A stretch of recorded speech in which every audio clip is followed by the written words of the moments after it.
Bharti news, सीधा, सटीक और निष्पक्ष। Mamta Tiwari, India news.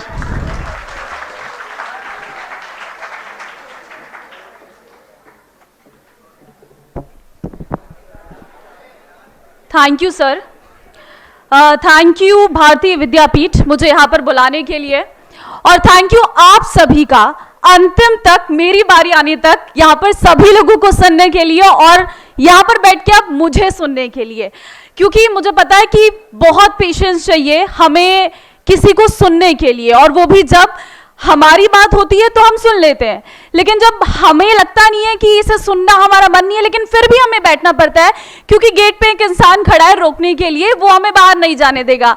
उसके बाद भी अगर आपके अंदर पेशेंस है तो ये बहुत बड़ी बात है। सबसे पहला सवाल ही मेरा ये रहेगा आपसे कि आप लोगों के अंदर कितना पेशेंस है? जवाब चाहूंगी आपसे, कितना पेशेंस है आप लोगों के अंदर? अगर आपके अंदर बहुत ज्यादा पेशेंस है तो फिर आप पत्रकार बन जाएंगे, क्योंकि एक पत्रकार के अंदर बहुत ज्यादा पेशेंस होना बहुत जरूरी होता है। अभी आप सुन रहे होंगे सारे लोग यहां पर बोल के गए, इतने सारे गेस्ट यहां पर थे, इतने सारे मेरे से बहुत सीनियर लोग यहां पर थे।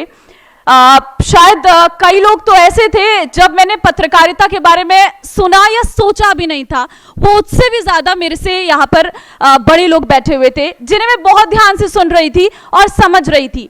लेकिन अगर मैं आपकी जगह पर होती तो शायद मैं भी नहीं सुन रही होती, और मैंने भी ये किया है। मेरे सामने भी बहुत सारे लोग आए थे जिन्हें मैं सुनती नहीं थी, लेकिन आज मुझे अफसोस होता है कि आखिर मैं क्यों नहीं सुनती थी उन्हें, क्योंकि इन लोगों ने बहुत सारी बातें बोली। जब आप मेरी जगह पर आ जाओगे तो आप भी ये सोचोगे कि काश उस दिन उनकी बात को गौर से सुन लिया होता तो आज वो मेरे काम आता, क्योंकि जब भी कोई व्यक्ति कुछ भी बोलता है ना, उसके पीछे कुछ ना कुछ मतलब होता है। अभी मेरे से पहले जिन्होंने बात की उन्होंने बहुत बहुत बारीकी से ये बताया कि किस तरीके से ग्राउंड रिपोर्टिंग होती है और खासकर कोर्ट रूम में क्या स्थिति रहती है, जिसके बारे में हमें कुछ भी नहीं पता होता है, क्योंकि हम कभी वहां गए भी नहीं। शायद मुझे भी नहीं पता था, मुझे भी उनसे आज बहुत चीजें सुनने को मिली, जानने को मिली कि किस तरीके से वो ऑन ग्राउंड काम करती है। अब चलिए बात कर लेते हैं एंकरिंग की, क्योंकि यहाँ पर बहुत सारे लोग सिर्फ ये बनने के लिए आए हैं मीडिया में कि उन्हें एंकर बनना है, और मैं भी इसीलिए आई थी और मैं बन भी गई हूँ। आपको भी मैं यही बोलूंगी कि बहुत सारा पेशेंस की जरूरत होती है पत्रकार बनने के लिए, सिर्फ एंकर बनने के लिए नहीं कहूंगी, पत्रकार बनने के लिए। देखिए हमारे फील्ड में बहुत सारी जॉब्स हैं, बहुत सारी, सिर्फ एक एंकर नहीं। एंकर भी बहुत टाइप की एंकर होती है। एक होती है जो सिर्फ टीपी पढ़ती हैं, वो एंकर जिन्हें न्यूज रीडर कहा जाता है। एक एंकर वो होती है जो डिबेट करती है। एक एंकर वो होती है जो एंटरटेनमेंट न्यूज करती है। एक एंकर वो होते हैं जो क्राइम न्यूज करते हैं। तो बहुत टाइप के एंकरिंग होती है। तो सिर्फ अगर आप एंकरिंग करने के मोटिव से आई हैं तो उसमें भी आपके अंदर चॉइसेस हैं कि आपको किस तरीके का एंकर बनना है। एंकर के साथ हमारी फील्ड में रिपोर्टर होते हैं। ये दो ऐसे लोग होते हैं जो आपको कैमरे के सामने नजर आते हैं। अब कैमरे के पीछे क्या क्या होता है वो जानने के लिए आपको एक बार जरूर एक मीडिया हाउस में विजिट करना चाहिए। जब तक आप मीडिया हाउस में नहीं जाएंगे तब तक आपको अपना विजन क्लियर नहीं रखना चाहिए। जब आप मीडिया हाउस के अंदर जाएंगे तो आपको नजर आएगा कि यहाँ पे तो पीसीआर भी होता है। पीसीआर क्या होता है शायद आप लोग को, बहुत कम लोगों को पता होगा कि वहां से क्या काम होता है।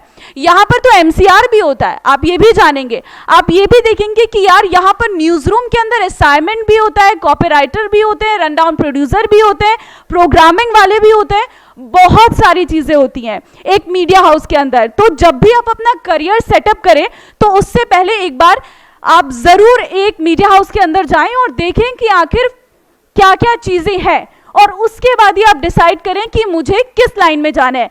देखिए बहुत सारे लोग जो इस हॉल में बैठे होंगे वो शायद एक डिग्री पाने के लिए ही जर्नलिज्म कर रहे होंगे, ऐसे बहुत सारे लोग होते हैं।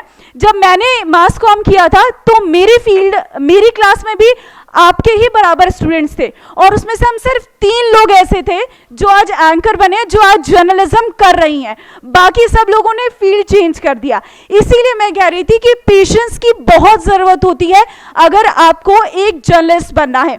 देखिए, मीडिया को 4th पिलर कहा गया है डेमोक्रेसी का, और उसके बारे में यहाँ पर बैठे सभी लोगों ने बहुत बारीकी से एक्सप्लेन किया है कि आखिर मीडिया का रोल क्या होता है, मीडिया के पास क्या पावर होती है और मीडिया किस तरीके से कार्य करता है। देखिए, मीडिया में अगर आपको आना है, जर्नलिस्ट अगर आपको बनना है, तो आपको टाइम मैनेजमेंट करना होगा। मैं सुबह 4 बजे उठ गई थी, उसके बाद मैं गई ऑफिस से मैं डायरेक्ट यहाँ आई हूँ। अब यहाँ से मैं घर पहुंचूंगी 10 और 11 बजे, तो मेरा पूरा दिन गया। अब मेरे पास ये सोचने के लिए, अगर मैं ये सोचने लग जाऊं कि यार अब तो मैं थक जाऊंगी, कल सुबह मेरी फिर 4 बजे की शिफ्ट होगी और मुझे 4 बजे की शिफ्ट में जाना है, तो ये आपके दिमाग में होना चाहिए अगर आपको मीडिया में आना है। टाइम कभी नहीं देखना है, क्योंकि टाइम आपके पास बचेगा ही नहीं है। मेरे पास मेरे खुद के लिए समय नहीं है, और यही आपके साथ भी होगा। अगर आप ये झेल सकते हैं तो आप मीडिया में आइए। देखिए, मीडिया में बहुत ज़्यादा प्रेशर है काम करने का, ये सीधी सी बात है।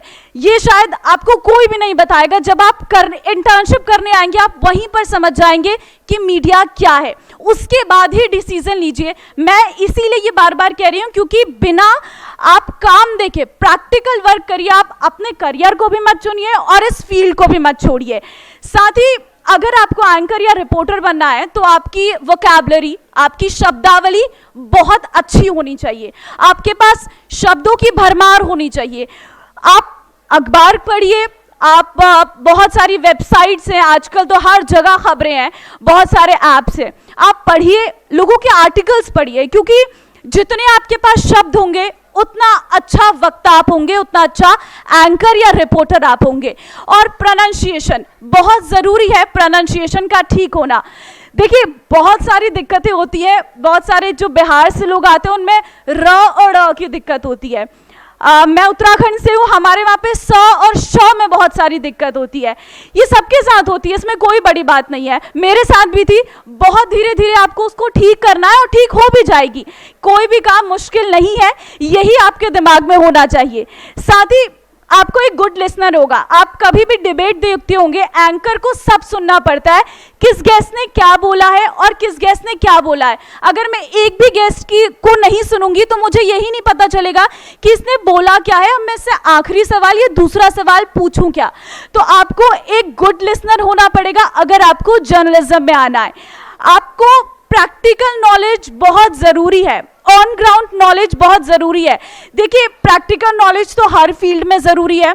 हम किसी मोबाइल का अगर हम इस्तेमाल करते हैं, अगर हमें ऐसे मोबाइल दे दिया जाए, ये मोबाइल है, जब तक हम उसे काम नहीं करेंगे हमें पता नहीं चलेगा कि इसके अंदर क्या क्या फीचर्स हैं। वो प्रैक्टिकल नॉलेज है। वही जर्नलिज्म में भी है, प्रैक्टिकल नॉलेज बहुत ज़रूरी है। साथ ही डीप एनालिसिस, क्योंकि एक खबर जब आती है तो उस खबर के बहुत सारे पहलू होते हैं। अभी मुझे बहुत ज़्यादा समय नहीं हुआ है जर्नलिज्म में, इसलिए मेरे को भी पुरानी खबरों के बारे में इतना ज्ञान नहीं होता है। लेकिन हाँ, जब मेरे सामने कोई खबर आती है तो मैं तुरंत, सबसे पहले मेरी कोशिश रहती है कि इसका बैकग्राउंड क्या है, वो मुझे तुरंत जानना है। और ये आपके दिमाग में भी होना चाहिए। कब क्या ब्रेकिंग आ जाए आपको पता भी नहीं चलेगा। सिर्फ हमें कमांड आती है कि अब ये बड़ी खबर आ रही है, अब उस बड़ी खबर को 2 लाइन को मुझे 10 लाइन बनाना है। तो आपके अंदर इतना कॉन्फिडेंस होना चाहिए कि आप उस 2 लाइन को 10 लाइन कैसे बनाएंगे। हालांकि जब आप कैमरे के सामने होते हैं तो बहुत सारी चीज़ें आपके दिमाग से अलग होती है। उस वक्त आपका फोकस ये होता है कि मैं टीवी में दिख रही हूँ या दिख रहा हूँ, और इस ब्रेकिंग को मुझे ऐसे एक्सप्लेन करना है कि सामने वाला सिर्फ टीवी ऑन रखे रहे, वो टीवी ऑफ नहीं करे। क्योंकि अगर आप एक अच्छे प्रवक्ता होंगे, अच्छे एंकर होंगे, तो लोग आपको सुनेंगे, वरना लोग आपको स्किप कर देंगे। उनके पास बहुत सारे ऑप्शंस हैं।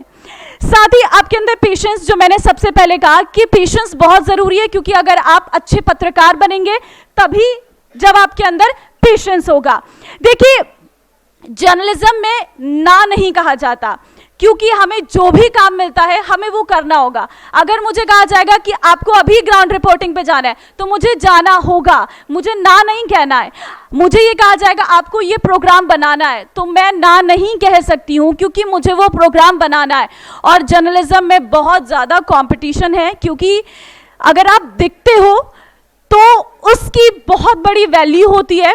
और उस वैल्यू को पाने के लिए आपको बहुत ज़्यादा पेशेंस और बहुत सारा, जो इस वक्त हॉस्टल है क्योंकि बहुत सारे लोग हैं, इतने सारे, तो मेरे सामने अब सोचो इतने सारे इंस्टीट्यूट है मास कम्युनिकेशन के, उतने ही सारे बच्चे हैं और सबको एंकर बनना है, सबको रिपोर्टर बनना है, तो सब कैसे बनेंगे? आपको इन सब में से एक बनना पड़ेगा, तभी जाकर आप एंकर बन सकते हैं। एक दो बातें और हैं, उसके बाद मैं खत्म करूंगी।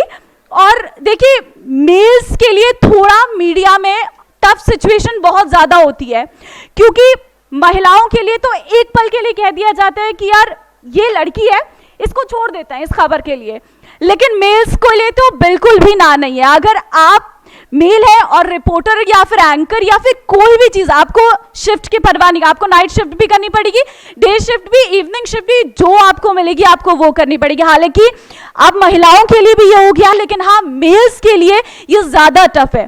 देखिए, मीडिया को पहले से कहा जाता था कि ये सिर्फ पुरुषों के लिए है, अभी भी बहुत लोग बोलते हैं कि मीडिया तो पुरुषों के लिए है, लेकिन अब कोई भी चीज़ पुरुषों के लिए नहीं है, अब हर चीज़ महिला और पुरुष दोनों के लिए है। इसीलिए शायद आज मैं आपके सामने बोल भी पा रही हूँ।